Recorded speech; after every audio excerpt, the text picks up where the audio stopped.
What if you could build the perfect machine? One that could make its own fuel, adapt to changing conditions, and generate priceless products like air and water. When it comes to plants, there's nothing shoddy about nature's workmanship. Each part has been tested over millions of years with amazing results. Very efficient, very versatile, clean, green machines. So, grab your xylem and phloem and let's get going. I'm Anna Gibson, computer wizard. Give me a mouse and a modem and I'm set. But today, give me a shovel, because digging in dirt is the only way to get to the root of plant life in action.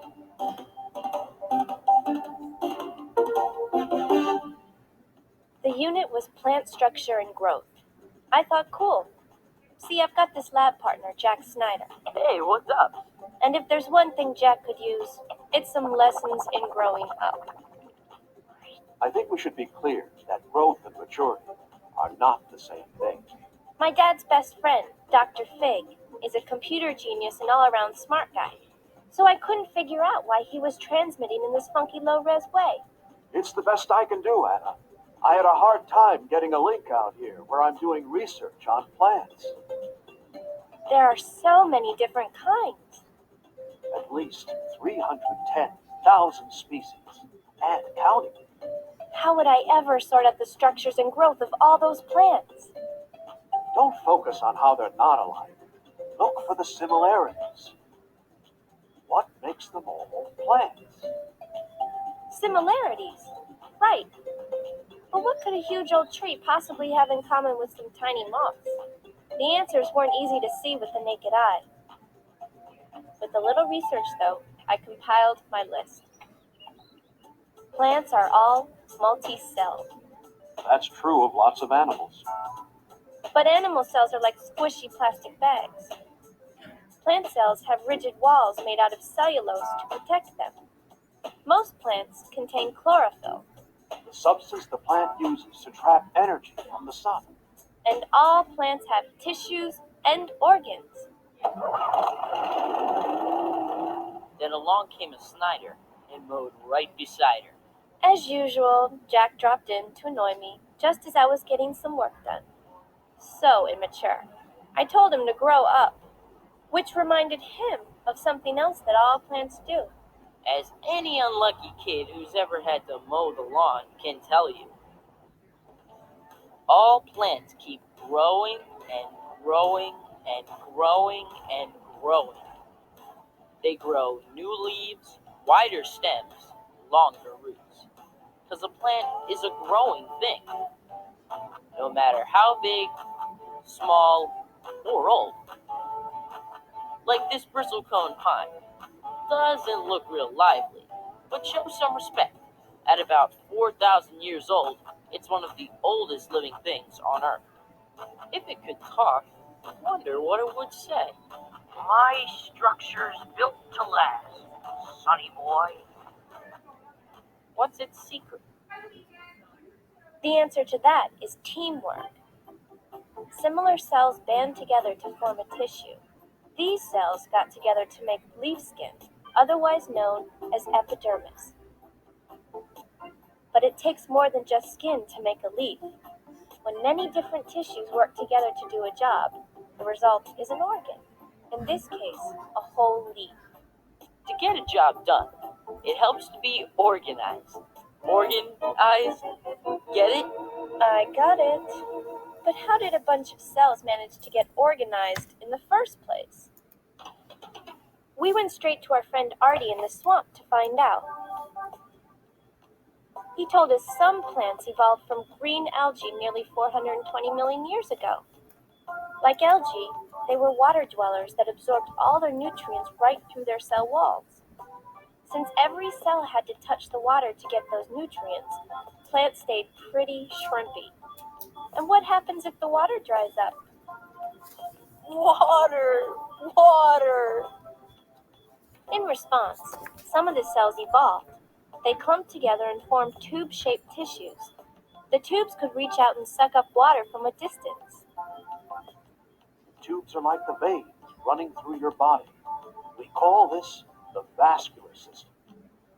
So that must mean that plants, like mosses, that don't have veins are non-vascular. Correctamundo. Unlike mosses, vascular plants could live far from water, and their vascular systems enable them to grow into a splendiferous number of varieties. Wide, tall, straight, curly, you name it. And once the vascular plants evolved on planet Earth, they changed the place forever. Today, you can find plants in almost every nook and cranny on the globe. Take a look around you. From the frozen poles to the tropical rainforests, to the arid deserts, and of course, our own backyards. The world is filled with plants. Mondo Bizarro, my friends. The biggest living thing on all the planet is not a sumo wrestler, not the blue whale, not even Anna's brain. Oh, ha ha ha. Nope, the world's biggest living thing is General Sherman. The Civil War general? No, the sequoia tree in California. It would take you and more than 25 of your friends to link hands all the way around in space. Remarkable. And it could never have gotten that big without xylem and phloem. Whoa, and you thought the organ music was bad. Not xylophone, Snyder. Xylem and phloem. They're the plant's vascular tissues. Xylem is a one-way street. It carries water and minerals up and only up from the roots. But the phloem carries food, like simple sugars, wherever it's needed. Wherever it's bound, it has to go through the stem. Dr. Fig, that's a tree trunk, not a stem. Not all stems are the flimsy green variety you find on a flower. Tree trunks are stems too, my boy. Woody stems that survive year after year. Either way, the stem's job is to support the leaves as they reach for the sun. And running through it, like an interstate highway system, the xylem and phloem distribute all the necessary goods between the roots and the leaves. Everybody knows that you can find out how old a tree is by counting its rings. But do you know why? Each spring and summer, new xylem and phloem are made just inside the bark of the tree trunk. Every growth spurt leaves behind a distinct ring. This tree was about 52 years old when it was cut down. But age isn't the only story a tree tells. You can tell if it was a wet or a dry year by the size of the ring. When lots of water moves through the xylem, you get a wide ring. Less rain makes a narrower one. And where is that water coming from? It's high time you got to the root of the matter. As an aspiring lawn care professional, Jack knows roots, especially those of the dandelion persuasion. Ouch! One of a root's main jobs is to anchor the plant in place. A large, fat root, the kind a dandelion or a carrot has, is called a taproot. Impressive, isn't it? With most plants, there's at least as much stuff below the ground as there is above it. When you're pulling weeds, you gotta get the whole root out, right down to the root cap. It covers the only part of the root that actually grows, the root tip. If you leave it in the ground, the whole thing might sprout up again. The root hairs don't look like much, but they take in all the plant's nutrients out of the soil. And in case you haven't heard enough about these guys already, xylem and phloem are in the root too, standing by to transport water and sugar here and there. Not all plants burrow with a central taproot. Some, like grass, go with the theory that many roots are better than one. Fibrous roots are particularly good at hanging on to dirt. Some roots are also their plant's food storage system. A plant needs a boost to grow or survive. It converts the food back into energy. Unless we get to it first, of course. Just think, when you eat a carrot, you're really chewing up roots. Here comes an extra credit experiment. Getting down with roots. One of the most amazing things about roots is their unfailing sense of direction. When you plant a seed, the root always seems to know which way to go. Down. I wondered if we could trick one to grow in the opposite direction. The hypothesis for our experiment is roots will always grow down. You don't need many materials for this experiment. Just a plastic food bag with some wet paper towels inside, a stapler, and some bean seeds. First, we put the bean seeds in the bag, keeping them about 3 finger widths apart.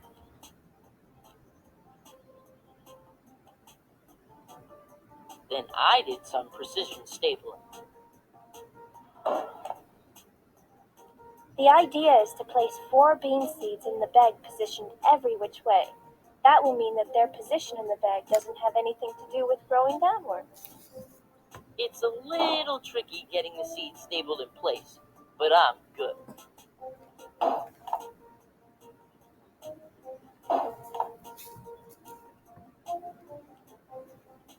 When Jack was done amusing himself with the stapler, we made sure the bag was tightly closed to seal in the moisture, and we took it to a sunny window.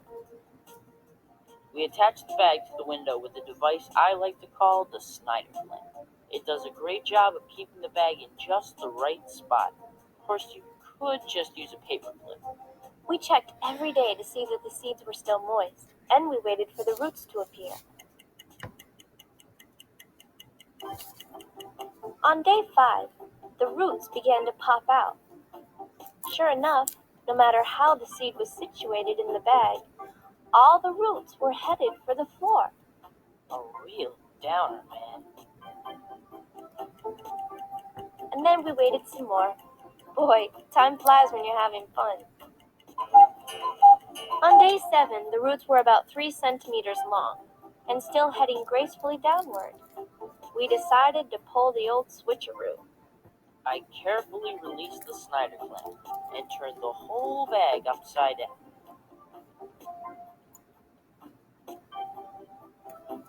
We kept recording our notes and waited a few more days. On day 10, we turned the bag around and checked it out. Those little roots had definitely changed direction and were all pointed downward once more. The roots are affected by the law of gravity. Gravity. It's not just a good idea, it's the law. Our conclusion was that roots follow gravity downward. It's called geotropism. Just because a plant can't see or hear like you and me doesn't mean it's completely in the dark. Hey, how do I get out of here? A tropism is a plant's response to an outside influence that directs plant growth or movement. Right, like there's phototropism, the tendency of a plant to grow towards the light. Or a thigmotropism, that's when a plant responds to touch, like this mimosa plant. Or a Venus flytrap when it closes. Cool. While Anna was tied up with tropisms, I thought I'd borrow her laptop to check in with Kelly. She told me about a plant that really knows how to move. Spanish moss isn't Spanish. You can find it in Louisiana and Florida, among other places. And it isn't moss either. Would you believe it's actually related to the pineapple? But it takes more than a weird name to achieve Mondo Bizarro status. Here's a plant that doesn't have any roots at all. So how's it get its water and nutrients? Sucks them right out of the tropical air with specially adapted leaves. Kelly said Spanish moss is very romantic, and all I could say to that was, Get your mitts off my computer. I guessed it was time to leave, learn about leaves.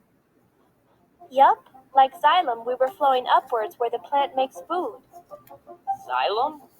Come on, Jack, you remember xylem. Along with phloem, it's part of a plant's vascular system. It carries water up from the ground while phloem transports sugar everywhere. In all vascular plants, you can find phloem and xylem in the stem, whether that stem is woody and strong or green and flimsy. You can also find them in the roots, both fibrous roots and tap roots. Then I bet we'll find it in leaves too. Hey, check out how many different kinds there are. There are simple leaves, like an oak leaf. Its blades made all in one piece. But compound leaves, like this one, have tons of blades. And pine needles. Can you believe those skinny, prickly dudes are really leaves? Then Jack told me if I were a leaf, I'd be compound, 'cause there's nothing simple about me. But I'm not nearly as prickly as I pretend to be. So, I agreed to make our leaf cross-section chart. And a beautiful graphic it is, too. I see you've included the cuticle. The waxy, water-repellent layer on the leaf exterior. Beneath it is the epidermis. Like our skin, the epidermis is a protective covering for the important stuff inside. And what's inside is the mesophyll, which is divided into two layers, the palisades layer and the spongy layer. The palisades layer is where most of the plant's food making happens. Like a little green battery, chloroplasts are filled with chlorophyll that soak up sunlight. Later, that energy is used to convert water and carbon dioxide into sugar. In the spongy layer, you find the vein, which contains the xylem and phloem. I ruled. I knew they'd show up sooner or later. But why'd you put the stomata and guard cells on the bottom? Some leaves have them on top too, but mostly you find them on the bottom. Stomata are like mouths that let things go in and out of the leaf. The guard cells are like lips, opening and closing the entry. As a byproduct of photosynthesis, the stomata release oxygen, which we need to breathe. We, in return, exhale the carbon dioxide they need to perform photosynthesis. Oxygen isn't the only thing flowing out of the leaves. Every time those little stomata open, water vapor escapes. The release of water is called transpiration. In the course of any day, your average tree transpires about 4 bathtubs full of water. Whoa! In one thin package, you've got a food producer, a gas exchanger, and a moisture maker. And you thought leaves were just designed for making shade. And speaking of leaves, I think it's time we were leaving, don't you?